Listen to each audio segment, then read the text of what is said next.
কৃষ্ণ করুণা সিন্ধু দীনবন্ধু জগৎপতি গোপীশ গোপিকা কান্ত রাধা কান্ত নমস্তুতে।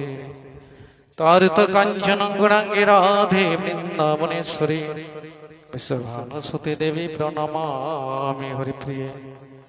শ্রীকৃষ্ণ চৈতন্য প্রভু নিত্যানন্দ শ্রী অদ্বৈত গদাধর শিবাজাদি গৌর ভক্ত বৃন্দ। হরে কৃষ্ণ কৃষ্ণ কৃষ্ণ হরে হরে, হরে রাম রাম রাম।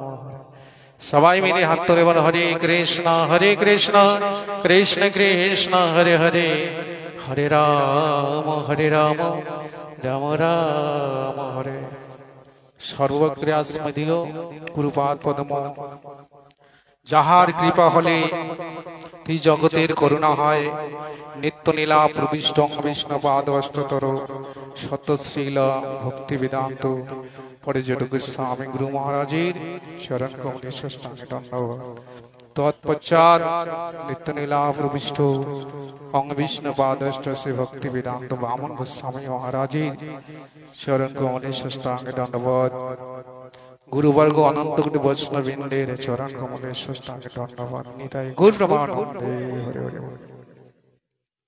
তাই শাস্ত্রে বলেছেন যে ভাগবত পড়ো গিয়ে বৈষ্ণবের স্থানে একান্ত আশ্রয় করো চৈতন্য চরণে।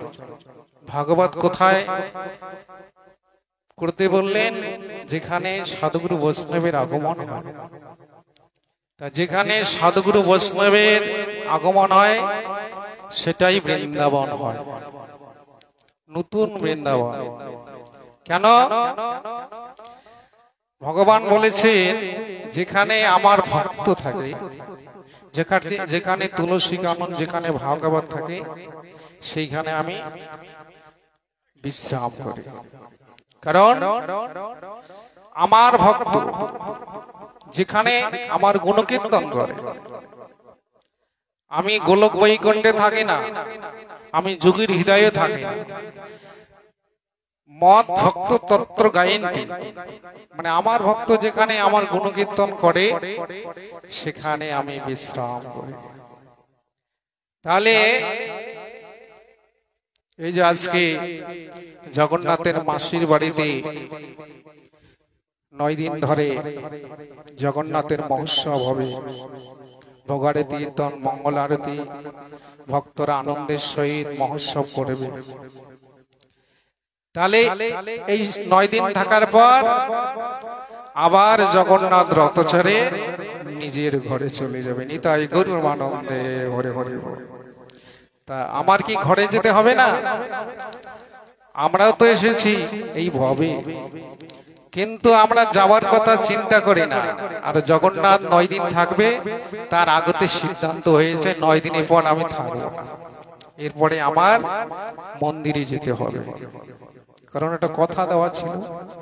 তা আমরা যে এই ভব সংসারে এসেছি, আমরা কি চিন্তা করেছি যে এরপরে আমাকে আসল জায়গায় যেতে হবে? আমরা শুধু একটাই চিন্তা করি, কি করে ধন উপার্জন করা যায়। একতলা থেকে কি করে দোতলা হয়, দোতলা থেকে কি করে তেতলা হয়। এই যতই তলা বাড়াইতে থাকবেন ততই জ্বালা বাড়তেই থাকবে। নিতাই গরুর মানন্দে হরে হরে হরে। তাহলে এই যে আমরা এই মর্তধামে এসে যা কিছু পেয়েছি, আমরা কি পাই নাই? সব তো ভগবান দিয়েছে, তাই না? ছেলে পেয়েছি, মেয়ে পেয়েছি, বাবা পেয়েছি, মা পেয়েছি, সংসার পেয়েছি, ধন জন টাকা পয়সা, এগুলি সব পেয়েছি। এগুলি আমার পাওনা। এই জন্য ভগবান বলেছেন যে যতটুকু কর্ম করবে তার ফল আমি দিয়ে দেব। ভগবানকে যদি 10 টাকা দেন, জগন্নাথ চিন্তা করে সুদে আসলে 20 টাকা কি করে দেওয়া যায়। ইনি কারো কাছে ঋণী থাকেন। এই জন্য ভগবানের আর নাম ভক্তাধীন ভগবান। তাহলে এখানে আমরা এসেছি কি করতে এসেছি? আমরা তো সবাই একটাই চিন্তা করি, সংসার করতে এসেছি। ভালো মন্দ খাবো, ঘোরাফেরা করবো, সন্তানের মা বাবা হব, নাক ডাকে ঘুমাবো, এটাই সংসার না। এখানে তুমি এসেছো মর জগৎ, এখানে মরতে হবে। তুমি আসল বস্তুটা জেনে নাও, কিসের জন্য এসেছো। কারণ বাবা মা তো একটা জীবজন্তু হয়, তাই না? জীবজন্তুরাও খায়, ঘুমায়, সন্তান জন্মায়, কিন্তু মানুষও যদি ওই কর্মই করে তাহলে তফাৎ কি হলো? এই মানব জন্ম ঊর্ধ্ব, মানে দেবতার চেয়ে আবার দুর্লভ, শ্রেষ্ঠ জন্ম। তাহলে দেবতার জন্মটা দুর্লভ জন্ম হলো না, মানব জন্ম দুর্লভ জন্ম কেন হলো? কারণ মানব জন্মে কেবল হরিভজন করা যায়, মানব জন্মে কেবল ভগবানকে ডাকা যায়, মানব জন্মে কেবল ভগবানকে আরাধনা করা যায়। কিন্তু মানব জন্ম ব্যতিরেকে অন্য কোন জন্মে ভগবানকে ডাকা যায় না। তাহলে এই যে আমাদের কর্মফল কেউ নেবে না, তাহলে এখানে এসে যদি আমি সাধুগুরু বৈষ্ণবকে সেবা না দেই এবং ভগবানকে সেবা না দেই, কোনো দান করি না, তাহলে পরবর্তীকালে আর কিছু পাবো না। তাহলে দানে কি আসে? এই জগন্নাথকে যদি সেবা দান কি পাবে? সেবায় তোমার পূর্ণ সঞ্চয় আসবে। এই ধনজন টাকা পয়সা গেলে কিসের জন্য পাই আমরা? ওটা পূর্বে পূর্ণ ছিল বলে পেয়েছি। এই চরাচর জগতে দেখবেন সবাই ধনী, কেউ ধনী, কেউ গরিব, কেউ উঁচু, কেউ নিচু, কেউ ভালো, কেউ মন্দ, কেউ কানা কারা, কেউ খোড়া। এত তফাৎ কিসের? মানুষ তো সবাই, এটা কর্মফল। তাহলে এই জগন্নাথকে সেবা দিলে আপনি ওটা আসল জায়গায় পৌঁছে যাবে। আর যত কৃপণতা করবেন পরবর্তীকালে এখান থেকে চলে গেলে আর কিছু পাবেন না। এই মর্তধাম হচ্ছে এখানে উদ্ধার করার জায়গা। এখানে আপনি যাহা করিবেন তাহাই পাইবেন। জগন্নাথের সেবার জন্য যদি 10,000 টাকা খরচ করেন, পরবর্তীকালে 20,000 টাকা পাবেন। তাই বলি আজকে আমি জগন্নাথকে সেবা দিলাম, আর জগন্নাথকে যদি বলি হে জগন্নাথ কালকে যেন আমি 1 লাখ টাকার লটারিতে পাই, তাহলে পাবেন না। এটা যেগুলি করেছেন এটা পরবর্তীকালে পাবেন। আগে যেটা করেছেন সেটা ভগবান তোমাকে দিয়েছে। আরো যদি পাওনার কিছু থাকে ওটা আপনাকে এমনিতে দিয়ে দিবে। কোন দিকে আসবে আপনি নিয়ে শেষ করতে পারবেন। অনেক সময় হয় যে সংসারটা এমন ভাবে চলছে, কোন দিকে টাকা আসতেছে আমি বুঝতে পারছি না, আর কেউ বলছে আরে এত টাকা রোজগার হচ্ছে কোন দিকে যাচ্ছে আমিও জানি না। সংসারে এরকম হয় না? কিন্তু সংসার এত গভীর, এর কেউ কুল কিনে টানা পাবে না। এই সংসার তৈরি করেছে স্বয়ং ভগবান। এই সংসারে কেবল তুমি সার বস্তুটাকে গ্রহণ করো। এই সংসারের সার বস্তু কোনটা আমি কি করে জানবো? এটা জানতে গেলে কোনো বাজারে জানা যায় না, কোনো দোকানে জানা যায় না। এটা জানতে গেলে সাধুর বাজারে যেতে হবে। তাহলে সাধু সঙ্গ করলে তুমি জানতে পারবে এই সংসারের সার বস্তু কোনটা। এই সংসারের সার হলো একমাত্র হরি ভজন করো, কৃষ্ণ ভজন করো। তাহলে এই সার বস্তুটাকে গ্রহণ করে এই সংসারটাকে ভগবানকে অর্পণ করে দাও। তাহলে ভগবানকে যদি সংসার অর্পণ করে দাও তাহলে মালিক কে হলো? ভগবান। তাহলে আমি সংসারে কি হলাম? দাস। তাহলে আমি প্রহরী হিসেবে সংসার রক্ষা করব, মালিক স্বয়ং ভগবান। আর ভগবানকে যদি মালিক বেনে দেন তাহলে সেই সংসারে 3 রকম দুঃখ আর আসবে না। নিতাই গৌরের নাম শুধু আনন্দের ধাম। আর যারা বলবে এত কষ্ট করে পড়াশোনা করলাম, এত টাকা রোজগার করে দিয়ে এই সংসার আবার ভগবানের হয়ে যায়, এটা আমার, এটা আমার, ওটা আমার, এই আমারের মধ্যে অহংকার যুক্ত হয়ে আছে। এই আমার যত বলবে ততই অহংকার বাড়তেই থাকবে। এই জন্য এই আমার শব্দটাকে না বলে তোমার করে দাও। হে প্রভু, এই যা কিছু বিশ্ব চরাচরে আছে আমার দেহটাও তোমার, আর তুমি যে আছো তুমি আমার। তাহলে ভগবান তোমার দায়িত্ব নিয়ে নেবে। আমারও বলিতে প্রভু আর কিছু নাই, তুমি আমার পিতা মাতা বন্ধু সুত ভাই, তুমি সব এই জগতের। আমি কেবল তোমার দাস রূপে এই সংসারে পাহারা দিচ্ছি। এই সংসার নাট্যমঞ্চ অভিনয় করার জন্য পাঠিয়ে দিয়েছো। যতদিন আছি ততদিন অভিনয় করছি, আর যখন দেহের থেকে প্রাণ বিয়োগ হয়ে যাবে, অভিনয় শেষ হলে আর ঘরে 5 মিনিটও রাখতে চাইবে না। রাখে? তাহলে আমার দেহটার সঙ্গে কোনো সম্পর্ক নেই। এই আত্মা এই দেহের থেকে বেরিয়ে গেলে এই দেহটা মানে মরা বলে আখ্যা হয়, এবং কেউ তার বদন দেখে না। মরা মানুষের বদন কেউ দেখে? দেখে না। কেন দেখবে না? যার সঙ্গে সম্বন্ধ সে তো নয়। আমি যাকে ভালোবাসি সে তো ঘরে আছে, কিন্তু তবু আমি যাচ্ছি না, তাকে দেখতেছি না। কেন? এই দেহটার সঙ্গে কারো সম্বন্ধ, কারো কানেকশন যার সঙ্গে, তিনি এই জগৎ ছেড়ে চলে গেছে। এই দেহটাকে পুড়িয়ে দাও, ছাই করে দাও, ওই মরা মুখ আর কেউ দেখবে না। নিতাই গৌর প্রেমানন্দে হরি হরি বলে।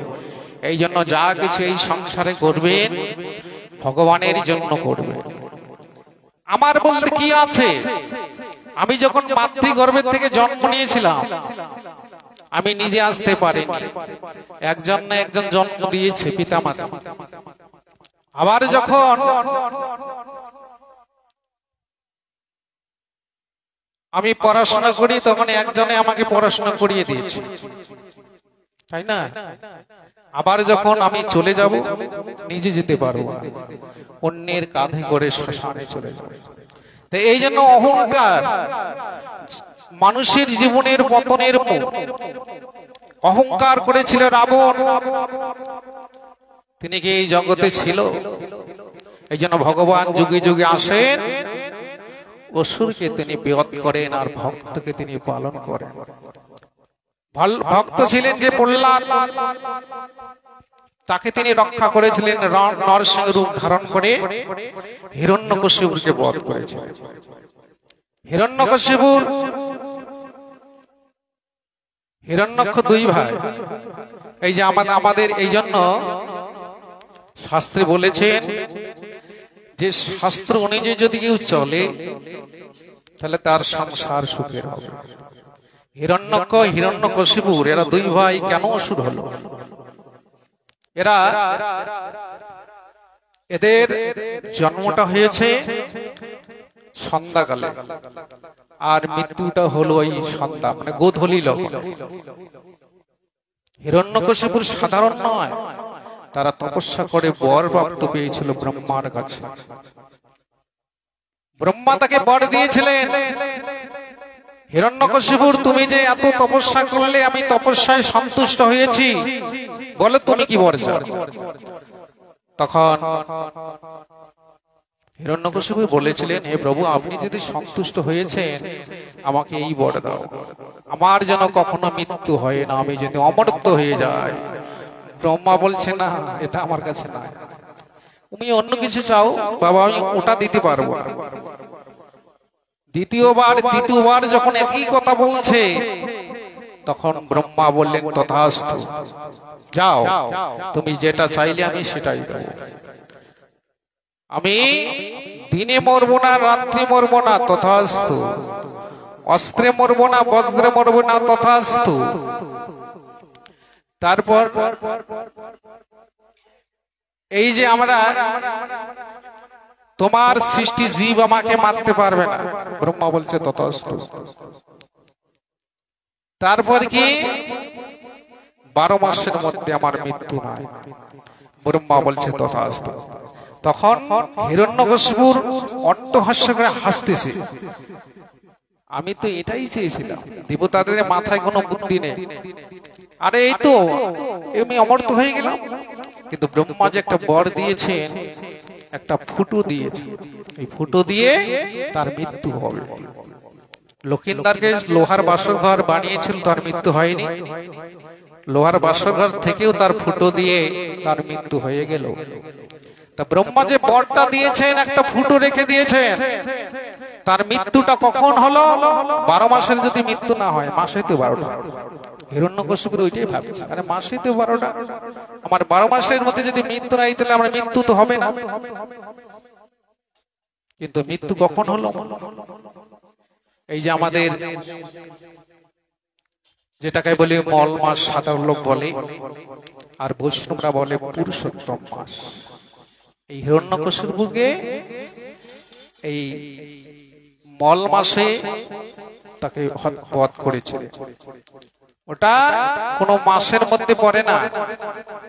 সাধারণ লোকরা পূজা এবং বিয়া শাদীকে সব বন্ধ করে না, এটা অপবিত্র মাস। আর বৈষ্ণবরা ওটাকে পালন করে যে এটা হচ্ছে পুরুষোত্তম মানে ভগবানের প্রিয় মাস। এই মাসে বেশি করে মানে সেবা করতে হবে, বেশি করে সাধুগুরু বৈষ্ণবকে সঙ্গ করতে হবে, তাহলে পুণ্য আরো বেশি বেশি লাভ হবে। নিতাই গৌর প্রেমানন্দে হরি হরি। তাই আজকে সেই শ্রী জগন্নাথ, সুভদ্রা, বলরাম, এই যে সুভাষ পল্লী বিষ্ণু বিশ্বাসের বাড়িতে এসে গেছে। এই 9 দিন যে থাকবে, এই 9 দিন কিন্তু আর একটা বাড়ি থাকবে। অনেক সময় দেখবেন বাড়ির গেটের মধ্যে ভবন লেখা লাগে। ভবন মানে বাড়ি, আবার ভবন মানে বন। তা যে বাড়িতে স্বয়ং ভগবান থাকবে সেটা বাড়ি নয়, এটা মন্দির। আজকে যে এই জগন্নাথ, সুভদ্রা, বলরাম তিনজনে এই 9 দিন এনার বাড়িতে থাকবে, এটা কিন্তু বাড়ি আর থাকবে না। এই 9 দিন এটা নব বৃন্দাবন। এই বৃন্দাবনে সাধুগুরু বৈষ্ণবরা আগমন যাতায়াত করবে। তারপরে এখান থেকে যখন চলে যাবে তখন আর এই নামটা থাকবে না। কেন? যেখানে সাধুগুরু বৈষ্ণবে আগমন হয়, ভগবান বলছে ওটাই আমাদের বৃন্দাবন। এই জন্য পাপ করলে ক্ষমা আছে, পাপ করলে ক্ষয় হয়, কিন্তু অপরাধ করলে কোনোদিন ক্ষয় হয় না। অপরাধ শূন্য হয়ে লহ কৃষ্ণ নাম, কৃষ্ণ মাতা, কৃষ্ণ পিতা, কৃষ্ণ ধন। তাহলে এই যে অপরাধ যাতে না হয়, এই নিরপরাধে হরিনাম করতে বলেছেন। অপরাধ করেছিলেন কে? ইন্দ্রদম্য রাজা অপরাধ করেছিলেন। এরপরে কিন্তু তার হাতিকুলে জন্ম হয়েছে। যিনি স্বয়ং জগন্নাথকে দিবানিশি পূজা করতেন, কিন্তু তাকে হাতি হতে হলো। কেন? অপরাধের ফলে, যাতে বৈষ্ণবের কাছে অপরাধ না হয়। এই জন্য যদি কারো বাড়িতে কোনো বৈষ্ণব গিয়ে আগমন হয়, আপনি যদি পূজায় বসেছেন, পূজা করতেছেন, এখন বাড়িতে গেলেন কোনো বৈষ্ণব, রাধে রাধে হরে কৃষ্ণ, বাড়িতে আছেন, ওই মুহূর্তে পূজা যেভাবে ছিল ওইভাবে দেখে আগে তাকে সম্বোধন করতে হবে, হরে কৃষ্ণ বসুন, আমি একটু পূজাটা সারি। আর যদি না করেন, ওই যে ইন্দ্রদম্য রাজার মতো হাতি হতে হবে। কি করে? অগস্ত্য ঋষি তার বাড়িতে এসেছিল, ইন্দ্রদম্য রাজা জগন্নাথের সেবা করতেছিলেন। এখন অগস্ত্য ঋষি এসে, হরে কৃষ্ণ, রাধে রাধে, আপনার বাড়িতে আসলাম, একটু যা পাও দাও। কিন্তু ইন্দ্রদম্য রাজা শুনেছিল ঠিকই, কিন্তু তিনি ভাবছিলেন যে আমি পূজাটা সেরে তারপরে মনির সঙ্গে দেখা করি। তিনি পূজা সেরে আসলেন। অগস্ত্য ঋষি অনেকক্ষণ ধরে ওখানে দাঁড়িয়েছিলেন। এবার পূজা সেরে এসে মনির বরের চরণে প্রণাম করে বলছে, মনিবর দণ্ডবত প্রণাম। মূর্খ, তুমি আমাকে তাচ্ছিল্য করলে, আমি তোমার দুয়ারে অনেকক্ষণ ধরে দাঁড়িয়েছিলাম, তুমি আমাকে কোনো সাড়া দিলে না, পশুর মতো আচরণ করলে। যাও, যেমন কর্ম তেমন ফল। তুমি যে কর্ম করেছো এর ফলে তোমাকে পশু রূপে জন্মগ্রহণ করতে হবে। যাও, তুমি পশুকুলে জন্ম হও হাতি রূপে। নিতাই গৌর প্রেমানন্দে হরে হরে বল। এই যে অভিশাপ দিলেন, এটাকে কেউ রক্ষা করতে পারবে? তখন ইন্দ্রদম্য রাজা মনির চরণে প্রণাম করে বলছে, মনিবর, আমাকে হাতি তো হতেই হবে, কিন্তু এই হাতি হয়ে হাতি জন্মটাকে কাটাতে হবে, তারপর তো আমি সেই জন্ম পাবো। পরবর্তীকালে ইন্দ্রদম্য হাতি হয়ে গেলেন। হাতি হয়ে, হাতি কোথায় থাকে? জঙ্গলে। এবার জঙ্গলে তিনি হাতির সঙ্গে ঘোরাঘুরি করেন। আর ওই সময় একটা কুমির ডাঙার মধ্যে উঠেছে। এখন হাতিরা এসে কুমিরকে দেখে সবাই পালিয়ে যাচ্ছে। ইন্দ্রদম্য রাজা তিনি হাতি হয়েছেন, উনি পিছনে আসতেছেন, এসে বলছে, আরে ভাই তোরা পালাচ্ছিস কেন? বলছে, যাস না, ওখানে বিশাল একটা হাতি পড়ে আছে ডাঙায়, আমরা ভয়ে পালিয়ে আসলাম। এখন ইন্দ্রদম্য রাজা তিনি মনে মনে চিন্তা করলেন, হাতি যে কুমির থাকে জলে, আর সেই কুমির কি করে ডাঙায় আসলো? নিশ্চয়ই কোনো বিপদে পড়েছে। না, তাহলে তোরা যাও, আমি একটু যাই, একটু শুনে আসি। এবার হাতি গিয়ে দূরের থেকে চিৎকার করে বলছে, ভাই তুমি তো জলে থাকো, তুমি কি করে ডাঙায় আসলে ভাই? কুমির ভাই। এবার কুমির বলছে, তুমি যখন আমাকে ভাই বললে, তাহলে তোমাকে দাদা বলতে হয়। দাদা, আমি খুব বিপদে পড়েছি, আমি নড়তে পারছি না, তুমি আমাকে যদি একটু কৃপা করো, সহযোগিতা করো, তাহলে দাদা আর ভাইয়ের সম্বন্ধ হয়ে গেল, সম্পর্ক জড়িয়ে গেল। তা আমাদেরও এই জগতের সম্পর্ক সম্বন্ধ জোড়ায়, তাই না? আসা যাওয়া দুদিনের এই অভিনয়, মানুষে মানুষে শুধু পরিচয়।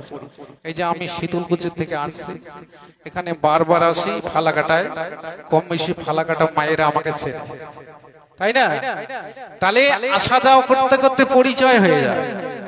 তখন হাতি আর কুমিরের সঙ্গে সম্বন্ধ হয়ে ভাই দাদা ভাই সম্বন্ধ হয়ে গেল। বলছে, দাদা আমি খুব বিপদে পড়েছি, তুমি যদি আমাকে একটু কৃপা করে জলের মধ্যে দিয়ে আসো, তাহলে খুব ভালো হতো। হাতি বলছে, দাদা ভাই, তাহলে তুই যদি বিপদে পড়েছিস, তাহলে উদ্ধার করা দাদার কর্তব্য। ঠিক আছে, আমি তোমাকে পিঠে করে নিয়ে যাব জলাশয়ে, কিন্তু দাদা আমি যে তোমার পিঠে যে উঠবো, আমি তো উঠতে পারবো না। কি করে উঠবো? বলে, ভাই আমি সুর দিয়ে তুলে পিঠেতে রাখবো। এবার হাতি কি করলেন, এটা ভাগবতে আছে, গজেন্দ্র মুখরানে, তাই কথাটা আসলো যখন একটু বললাম। যাই হোক, এবার হাতি সুর দিয়ে ওই কুমিরটাকে পিঠের মধ্যে তুললো, তুলে নিয়ে গেল কোথায়? জলাশয়ে। জলের কাছে গিয়ে বলছে, ভাই এই তো জল এসে গেছে, তুমি এখন নেমে চলে যাও। কুমির বলছে, না দাদা, তুমি একটু জলে নেমো, তারপরে আমি চলে যাব। এই হাতি একটু জলের মধ্যে নামলেন, বলছে, ভাই এবার যেতে পারবি? না দাদা, আর একটু এগিয়ে চলো। হাতির পা পর্যন্ত তলিয়ে গেল। বলছে, ভাই এবার যেতে পারবি? না দাদা, আর একটু এগিয়ে চলো। এবার হাতির পেট পর্যন্ত তলিয়ে গেল। বলতে, ভাই এবার যেতে পারবি? বলছে, হ্যাঁ দাদা, এবার যেতে পারবো। এবার হাতি পিঠ থেকে নেমে জলের মধ্যে নেমে পা ধরে টানছে কোথায়? গভীরের দিকে। অনেক সময় আমরা বলি না, বন্ধু বেঈমান হয়। তাহলে তাকে উপকার করার জন্য জলের কাছে নিয়ে আসলেন, আর তিনি পা ধরে টানছেন গভীরের জলের দিকে তাকে নিয়ে যাবেন। হাতি দেখলেন, সর্বনাশ, আরে তোমাকে আমি সম্বন্ধ করে নিয়ে আসলাম, বিপদে পড়েছো, জলের কাছে নিয়ে আসলাম, আর তুমি এখন শত্রু হয়ে আমার পা ধরে টানছো জলের দিকে। তাহলে হাতির জলের মধ্যে কি শক্তি খাটে? ওখানে ক্ষমতা কুমিরের, কারণ কুমির জলে থাকে। হাতির শক্তি হচ্ছে ডাঙায়। এবার হাতির সঙ্গে কুমিরের জলের মধ্যে পাস্তাপাস্তি চলছে।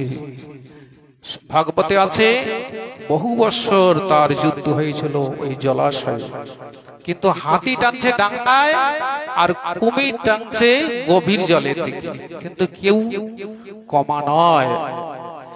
এবার হাতি দেখলেন, আর বুঝি আমি পাবো না, আমার এই প্রাণ বিসর্জনই করতে হবে। তা তিনি তো ধার্মিক রাজা ছিলেন, জগন্নাথের সেবক, কারণ তার পূর্ব স্মৃতির কথা মনে আছে।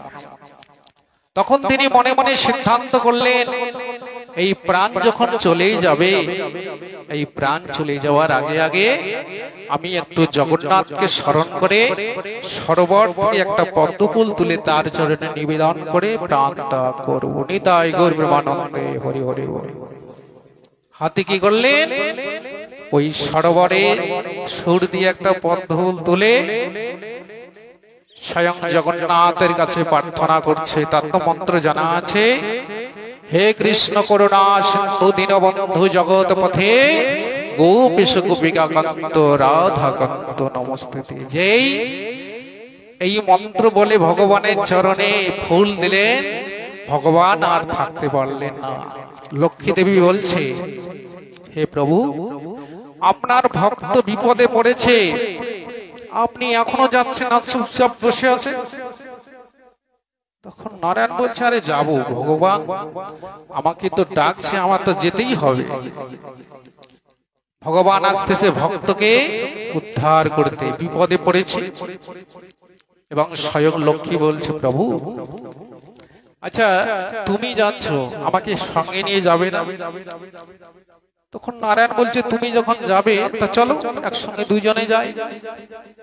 এবার দুইজনে আসলে, এসে দেখছে হাতির সঙ্গে কুমিরের যুদ্ধ চলছে।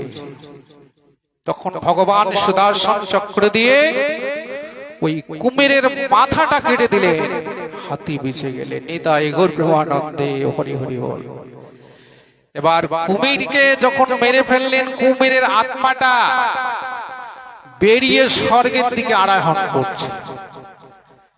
লক্ষ্মী বলছে, প্রভু এ কি কাণ্ড, এ তো অপরাধ করছে, ইনি তো মহাপাপী, কিন্তু ইনি কি করে স্বর্গে যান, এ তো নরকে যাওয়ার কথা। তখন নারায়ণ বলছে, লক্ষ্মী আরে যিনি কুমির তিনি সাধারণ নন, উনি একজন ভক্ত, উনিও একজনের মনি ঋষির কাছে অভিসম্পদ পেয়েই আজকে তিনি কুমির হয়েছে, উনিও অপরাধ করেছে। তা হাতি তিনিও পূর্বজন্মে অপরাধের ফলে হাতি হলো, আর কুমির ইনিও স্বর্গের একজন হুহুকার ছিলেন। তিনি মুনি ঋষিরা জলের মধ্যে সরোবরে স্নান করেছিল, তিনি ওই জলের ডুব দিয়ে তাদের পা টেনেছিল। মুনি ক্রোধান্বিত হয়ে তাকে অভিশাপ দেন, ওরে মূর্খ, তুই জলের মধ্যে আমাকে পা ধরলি, যাও জলের বস্তু হতে মন চেয়েছে, যাও কুমির হয়ে যাও। অভিশাপ পেয়ে তিনি কুমির হয়েছে। এই জন্য উনিও ভক্ত, ওদের চরণ ধরা অভ্যাস আছে। হাতি তিনিও তো ভক্ত, এই জন্য চরণ ধরেছে। এই জন্য দুইজনে ভক্ত। তাই এই ভক্তকে উদ্ধার করার জন্য ভগবান এসেছে, তাকে উদ্ধার করলেন। তাই জন্য এই ভগবান বলেছেন, এই যে জগন্নাথ স্বয়ং কে পূজা করেছিল? সবরজা, বিশ্ববসু রাজা। নীলগিরি পর্বতে নীল মাধব রূপে তিনি ছিলেন, স্বয়ং জগন্নাথ। আপনারা জানেন 125 বছর বয়সে ভগবান শ্রীকৃষ্ণ দেহ ত্যাগ করেছিলেন। কেন? ত্রেতা যুগে বালিকে যখন হত্যা করেছিল, বালির পুত্র অঙ্গদ, রামচন্দ্র যখন বনবাসে গিয়েছিলেন, বনবাস থেকে যখন অযোধ্যায় আবার ফিরে আসলেন, আসার পরে সবাইকে অনেক কিছু আশীর্বাদ করছে, দান করছে। অঙ্গদের কাছে কিন্তু গিয়েছিলেন রামচন্দ্র, গিয়ে বলেছিলেন, অঙ্গদ বলো তুমি আমার কাছে কি চাও, তোমাকে আমি দিয়ে দেব। অঙ্গদ তখন বলেছিলেন, হে প্রভু, তুমি যদি আমাকে দাও, কোনো কিছু দেওয়ার থাকে, আমি শুধু একটাই আমার প্রার্থনা, আমার পিতাকে যে হত্যা করেছে আমি এই হাত দিয়ে তাকে আমি হত্যা করতে চাই। কি হত্যা করেছে? রামচন্দ্র। আর রামচন্দ্র আশীর্বাদ করার জন্য যাচ্ছে। তখন রামচন্দ্র বলেছিলেন, অঙ্গ তথাস্তু, ওটাই হবে। ভগবান দেখেন ভক্তের অধীন, তাকে মারতে চেয়েছে তবু সে মেনে নিলেন। রামচন্দ্র বললেন, তথাস্তু।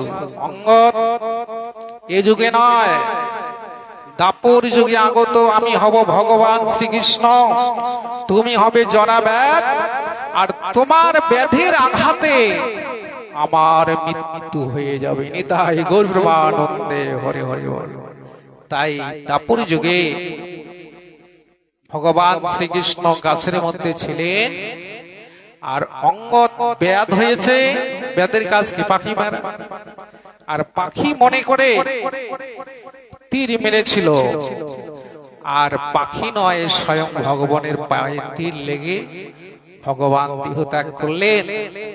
আর ওই দেহটা প্রভাত যজ্ঞে পড়ে দেহটা কি হলেন? কাঠ হয়ে ভেসে আসলেন কোথায়? ইন্দ্রদ্যুম্ন রাজার সমুদ্রের ঘাটে। আর ওটা দিয়ে স্বয়ং জগন্নাথ তৈরি হলো। এই জন্য বলেছে, যেই গৌর সেই কৃষ্ণ সেই জগন্নাথ, জয় জয় জগন্নাথ শশীর নন্দন, ত্রিভুবনে করে যার চরণ বন্ধ। তাহলে এই ইন্দ্রদ্যুম্ন রাজা তিনি ভগবানের প্রধান ভক্ত ছিলেন, কিন্তু গুন্ডিচা দেবী ইনি কিন্তু সাধুগুরু বৈষ্ণবকে বেশি ভালোবাসতেন। তার একটাই চিন্তা ছিল ধন সম্পত্তির দিকে, অর্থের জন্য। আমরা করি না, সুখের জন্য তো ছুটি। কেউ আমরা দুঃখ চাই না, দুঃখ কেউ চান? দুঃখের বদলে আমরা কেউ যাই না, সুখের জন্য ছুটি। কিন্তু সুখের বদলে দুঃখ এসে যায়। কেন? যেখানে সুখ আছে সেখানে দুঃখ যুক্ত করা আছে। দুঃখ তোমার আসবে। এই জন্য সুখ যারা পেতে চায় সে হচ্ছে একমাত্র কৃষ্ণ ভক্ত, এরাই হচ্ছে সুখী। এরা শুধু একমাত্র ভগবানকে সব অর্পণ করে বলছে, হে প্রভু আমার বলতে আর কি আছে, একমাত্র আমার হচ্ছে তুমি, হচ্ছে আমার, আর যা কিছু নয়নে দর্শন করছি সব তোমার চরাচর জগতে। আমরা এই যে দিনের রাত 24 ঘন্টার মধ্যে আমাদের জীবনের খাতা থেকে এই আয়ুকালটা আস্তে আস্তে নষ্ট হয়ে যাচ্ছে, তাই না? তাহলে আমাদের এই দেহ থেকে, জীবনের খাতা থেকে এই সময়টুকু আমাদের নষ্ট হয়ে যায়। তাহলে আমরা এই সময়টুকু নষ্ট না করে যদি এই সময়টুকু ভগবানের সেবায় নিযুক্ত করতে পারি, তবেই তো মানব জীবন ধন্য হবে। যতক্ষণ পর্যন্ত আমাদের চেতনা জাগবে না, যতক্ষণ পর্যন্ত আমরা সাধুগুরু বৈষ্ণবের কৃপা পাবো না, ততক্ষণ পর্যন্ত গৌর হরির কৃপা হবে না। মহাপ্রভু পুরী ধামে গিয়ে গম্ভীরায় 12 বছর ছিলেন। তিনি এই গম্ভীরায় একটি ছোট্ট জায়গা, 3.5 হাত জায়গা, এই 3.5 হাত ছোট্ট জায়গায় তিনি 12 বছর ধরে ভজন করেছিলেন, হরিনাম করেছিলেন। আর সেখান থেকে জগন্নাথ দর্শন করতে আসতেন। গরুড় স্তম্ভ দরজার সামনে দাঁড়িয়ে স্বয়ং জগন্নাথকে তিনি দর্শন করতেন। হরিদাস ঠাকুর সঙ্গে ছিলেন। হরিদাস ঠাকুরের কাছে এবং নিত্যানন্দ তাদেরকে দিয়ে হরিনাম প্রচার করতেন। আর গম্ভীরায় তিনি বসে বসে কি ভাবতে? রাধারানীর কথা ভাবতে। রাধা ভাব কান্তি লইয়ে তিনি এই ধরাধামে এসেছেন। অন্তরে কৃষ্ণ প্রেমের মূর্তি, বাহিরে রাধা ভাব কান্তি দিয়ে ঢাকা।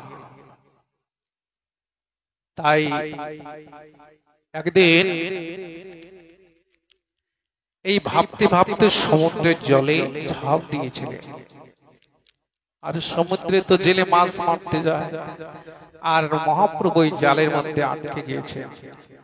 এবার জেলে দেখছে আরে এত বড় মাছ উঠেছে, জালটা আসতেছে না। এবার জালটা টেনে দেখে একটা ভূত, সে তো আর চেনে না। আর এদিকে মহাপ্রভু হারিয়ে গেছে, ভক্তরা সবাই খুঁজতেছে যে মহাপ্রভু আজকে রাত্রিবেলায় কোথায় গিয়েছে। তিনি ভাবতে ভাবতে, এই রাধা ভাব ভাবতে ভাবতে, বৃন্দাবনের কথা ভাবতে ভাবতে সমুদ্রে ঝাঁপ দিয়েছে। এই সমুদ্র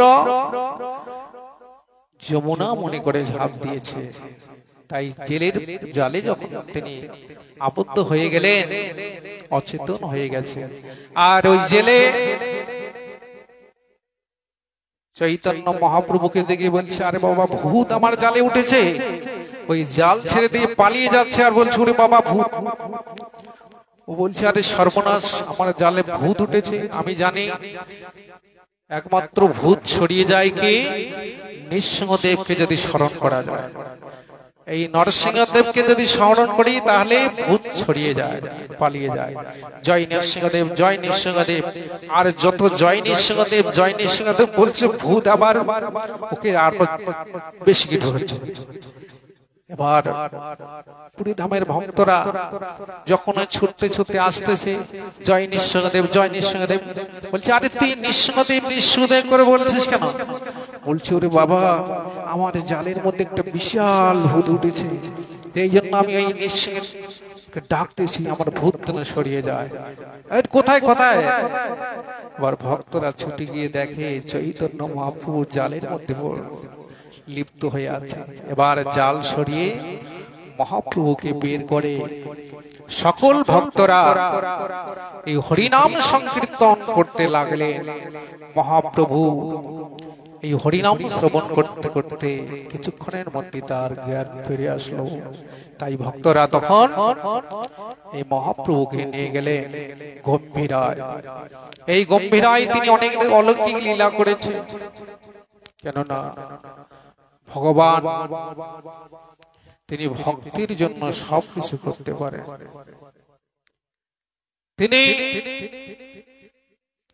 এই পুরী ধামে গিয়েছিলেন, পুরী ধাম থেকে বৃন্দাবন গিয়েছিলেন। বৃন্দাবনে গিয়ে তিনি রাধাকুণ্ড, শ্যামকুণ্ড তিনি জাগিয়ে দিয়েছিলেন। এই গৌর হরি যদি বৃন্দাবনে না যেত, এই রাধা কুণ্ডের, শ্যামকুণ্ডের মহিমা আজ পর্যন্ত কেউ জানতো না। কি করে জানলো? মহাপ্রভু যখন এই রাধাকুণ্ড, কিন্তু আগের মানুষেরা জানতেন না যে এটা রাধাকুণ্ড। ওরা ধান চাষ করত, ওখান ওই জায়গাটা ছিল ফসল ক্ষেত করত। মানুষেরা তো জানে না এখানে যে রাধাকুণ্ড ছিল।